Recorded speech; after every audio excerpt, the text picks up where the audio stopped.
Fee reimbursement ఉన్నట్టా లేనట్టా 2014-15 నుంచి చంద్రబాబు గారు ఉన్నప్పుడు కూడా కంప్లీట్గా కట్టారు. అంతకుముందు కిరణ్ కుమార్ రెడ్డి టైంలో బకాయిలు ఆయన కట్టారు.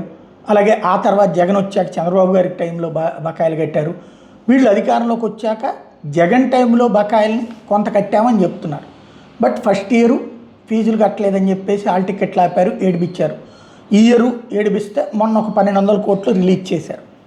బట్ ఇప్పుడు బడ్జెట్లో చూస్తే ఉన్నత విద్యకి 2352 కోట్ల రూపాయలు ఖర్చు పెట్టారు.